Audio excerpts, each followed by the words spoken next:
This is Aesthetically Trained, the podcast. Pushing you to year-on-year progression. With your host, Ross McKinley. Yo, Ross McKinley, Aesthetically Trained, the podcast. We're back. Very, very special episode. The return, the comeback. Where have we been? Well, in this episode, you're going to find out. And not only that, I've got help from some of my friends at the event in Morzine here, and I thought, what better way to relaunch the podcast than to have video guy Bradley, my legendary Aesthetically Trained members, ask us some questions and help us reflect on what has been a long 9 months or more way of not doing any podcast episodes. So here we go.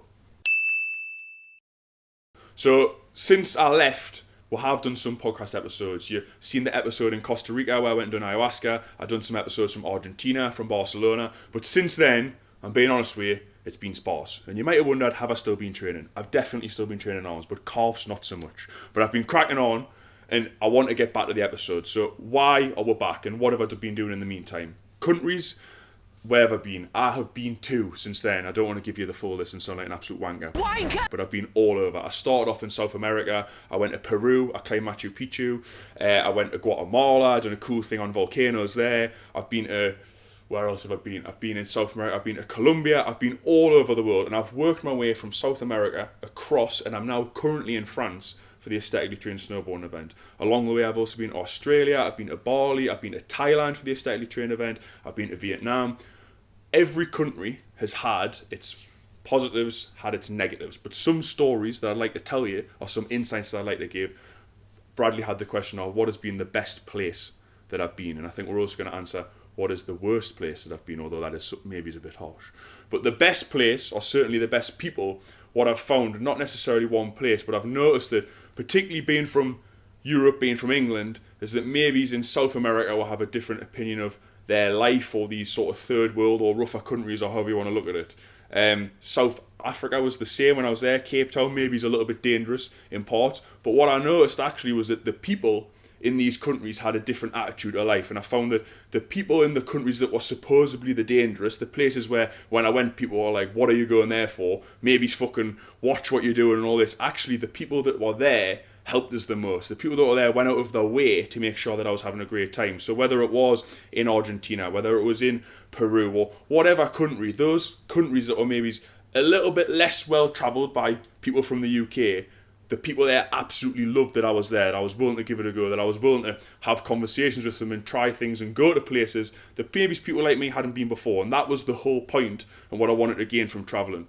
One thing, and I've told this story a few times before with my friends, and one insight that I have that I think is really, really powerful is that we're very, very lucky in the new world, the most powerful countries in the world, America, the UK, anyone watching this, watching YouTube, having your own business, training in a gym, you want to improve yourself. And I think, we believe, rightly so, any of us, any of these lads sat here, all of you, genuinely I believe you can have pretty much anything. You can't have everything, but you can have anything if you're willing to put the work in.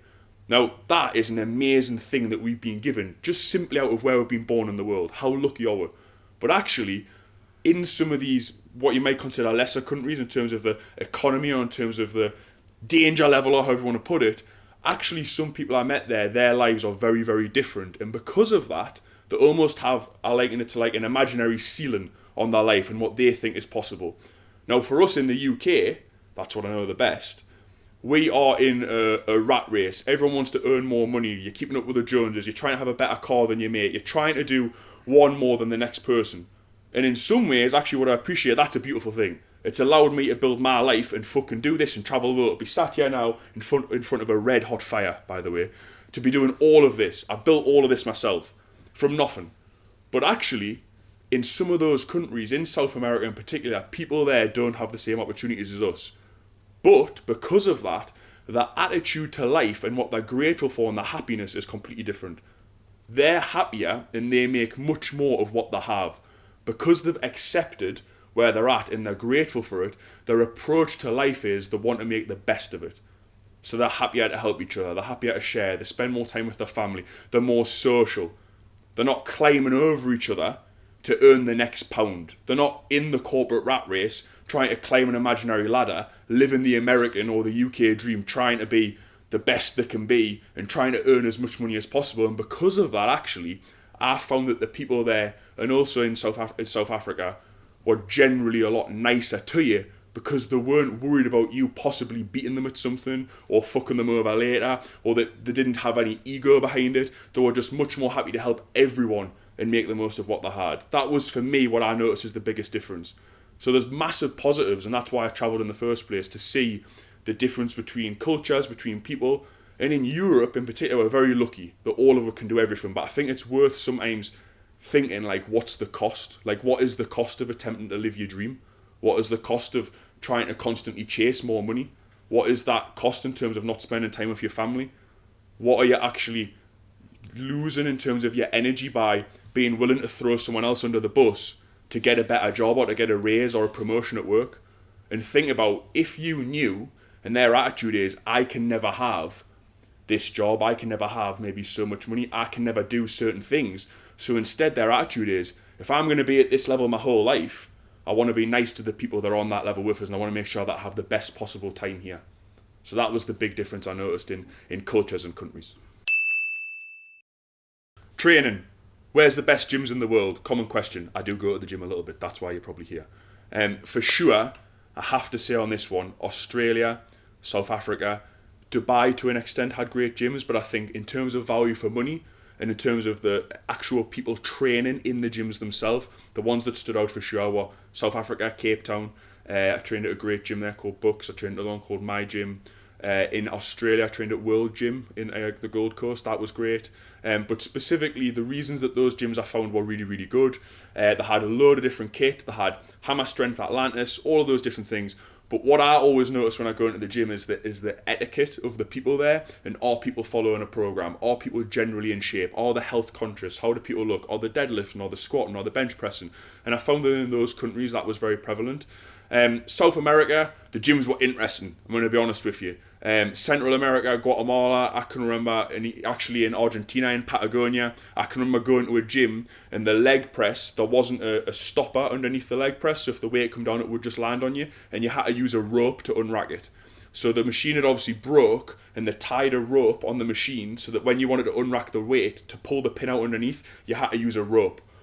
You would never get that in the UK. So it's been absolutely fascinating to see the different ways that different people across the world use kit. I trained in gyms in Guatemala that were literally like, we think of during COVID and during lockdown and like training at home and like using milk bottles for weights and everything that we all done and doing loads of press-ups and making our kit out of stuff we had at home. There were gyms in Guatemala that were like that. There was gyms on beaches and stuff using rocks, using wood. In Costa Rica it was like that. So I think we're very, very lucky in the UK especially to have so many different gyms. I'll be honest, as I've travelled the world, one of the only things, and this might even be a question, that I've missed from home is the gyms. I really miss the gyms at home.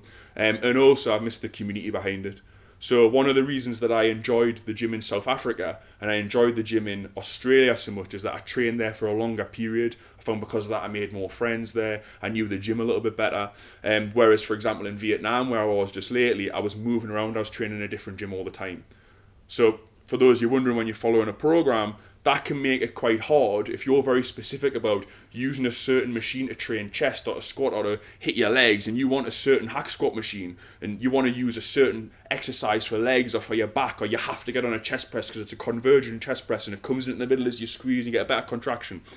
What you learn is that actually the only thing that can be consistent is your effort. The only thing that you can control when you go in the gym is, do you train to failure or not? Do you fill the sheet in as best you can? But equally, I've had to learn to be very flexible and go with the flow. I've rocked up to a gym sometimes expecting to be able to do a certain workout and got there and realised that there's nowhere to deadlift. So it's been very, very interesting and challenging, but also my long-term goals, as I mentioned before, in terms of opening a gym again, I've got loads of really sick ideas. So you'll see them in the future.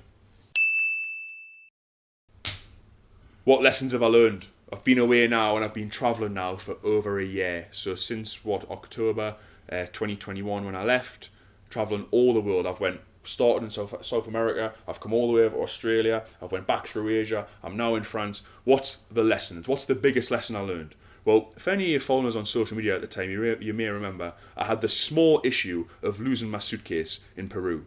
So the biggest trip, the thing I've been looking forward to most, was joining up. I worked with a company. I signed up to a program called Remote Year, and through them I was going to travel the world for 12 months.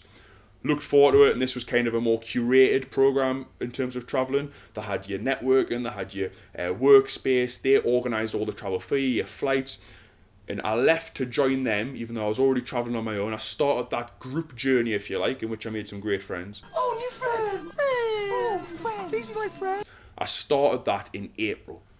I'm now on my own. I'm now doing my own thing again. But that was a big highlight for us. Starting in Peru, South America, could not have been more excited. This was the thing that originally, when I was younger, I really wanted to join this program. I've heard of it, online network, people like me with online jobs, traveling the world together, the opportunity to meet other people and with like-minded want to travel, could not have been more buzzing to go. Like anyone, when you meet people for the first time, when you go to a new place, you pack your suitcase and you think, I'm going to wear this outfit on the first night. I'm taking my best trainers. I've got my stuff for the gym. I've got all my fucking Aesthetically trained gear and I'm ready to go. I'm on the plane. I fly from Newcastle. I go Newcastle to Dusseldorf, Dusseldorf to Madrid, Madrid to Lima. A long fucking way. I've got to Lima. I'm buzzing to start this journey. I get to the airport. My suitcase does not. Not only does it not get to the airport, I don't get my suitcase for 35 days. So I'm sat there in Peru, looking forward to this journey the whole time, and I have nothing. I have literally the clothes on my back, my rucksack with my clothes in. I had one pair of gym shorts. I wore the same t-shirt, which is someone who's quite, conscious about what they're wearing. Same t-shirt for about 2 weeks on Instagram and everything else. I had all of my physical material goods in that suitcase. Everything that I'd worked hard for to buy. My fucking Stone Island jacket was in there. Fucking heartbreak. Everything was in that case. Not only that, because I took so many flights on the way, they couldn't find it. The total is that the suitcase was probably lost. There was no way of tracking it. They didn't have the right number for the case. Essentially, I was fucked. Now, genuinely, whether it was the ayahuasca I went and done in January, whether it was that I was just feeling particularly optimistic, even though I'd lost everything, I kind of felt okay, to be honest. And actually, I was nowhere near as stressed or worried or anxious or devastated as I thought I was going to be. And ultimately, what I really learned from that is that your own perception of yourself, like who you think you are, the things that you think you need, are really just crutches. They're just things that enable you to feel a certain way. Is it that you think that you must look a certain way, that you need a certain coat on to impress people, that you need to have your clothes, you need to have a certain brand of trainers, that you want to have a certain, a certain look when people first meet you?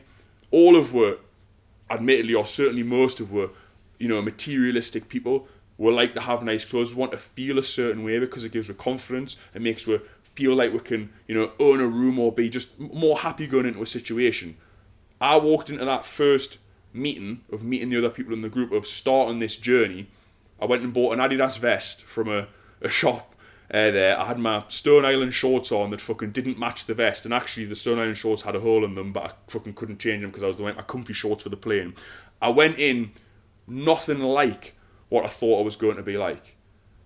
But actually what I learned, not just with the people that I met on Remote, but one of the main things that I've learned when travelling is actually that all these things that we have are just things. They're pointless. They're not yours anyway. They don't define you, and they certainly don't make a difference to how other people perceive you. Often it's just something in your own head that you think you need, and to lose them completely was a very, very good lesson. And what I learned was that your energy and who you are as a person and how you treat other people is what actually builds relationships. It's how people will really judge you when it comes down to it. So don't put so much thought into, or don't worry about everything being perfect. If you learn to go with the flow, like I did, you won't care even if you lose your suitcase.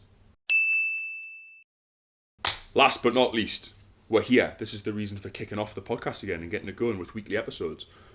Events. So one of my massive, biggest, most huge dreams I've always had was to run events. Like, to even be here with these lads is surreal. Like, it's an absolute dream for us. I always wanted to do events with Aesthetically Trained. The idea that I can just go somewhere and have men turn up to spend time with us and train with us and just essentially hang out is still very surreal to us and crazy. But since the last podcast episode, we've had Aesthetically Trained events in Lisbon, we've had an event in Thailand, and now we're holding an event in Morzine in France, a snowboarding event. Fucking not even actually training every day, which is crazy. And then in the summer of this year, we're also going to do Marbella. In the future, we're looking at possibly maybes, I'm going to say this now because I believe if you speak it, it ends up coming out. I'd love to take a group of men up to Everest Base Camp. So the events have been a massive addition to Aesthetically Trained, and what I feel it does is it gives the lads here an opportunity to not just spend time with me. I'm fucking cool, but I tell you who else is cool, the men in the group. The guys in the group actually inspire each other, and what this does is it gives us all an opportunity to learn from each other, to hear each other's story, to get perspective and clarity on your own ideas and where you're at, and realise that actually when things are good, it keeps you in the right place, it keeps you going. When things are bad, it pulls you back to level, and that support group and that community is massive. This, for me, the events now alongside the online coaching, alongside the inner circle, the 12-week transformation, the 28-day challenge, this is the future of Aesthetically Trained, doing regular events, having the training sessions, giving people those breakthrough moments. And ultimately for me, the goal with the events is to give men the opportunity to do events, to do things, challenges, experiences that they never thought possible before. People who thought they would never snowboard. Just on this trip, we've got Mike, Big Mike, Welsh Mike, snowboarding at 56-year-old. Absolutely incredible. Never snowboarded before. Spent a lot of time on his arse, but got straight back up, and he didn't stop smiling the whole trip. Dom, Jason, Dunk, John, all the lads, plus Bradley, we've had an absolutely fantastic week snowboarding, just like we did in Thailand, just like we did in Lisbon. And the biggest thing for me with the events has been seeing the change in the men afterwards. So not just coaching them for that day and coaching them online, but then seeing the growth and the massive change they get through spending time with me and with the other men involved in Aesthetically Trained in person. All of a sudden, their life, their training, through the roof straight after. So this has been absolutely mint. It's been an amazing few days snowboarding, and I'm already looking forward to the next one in Marbella.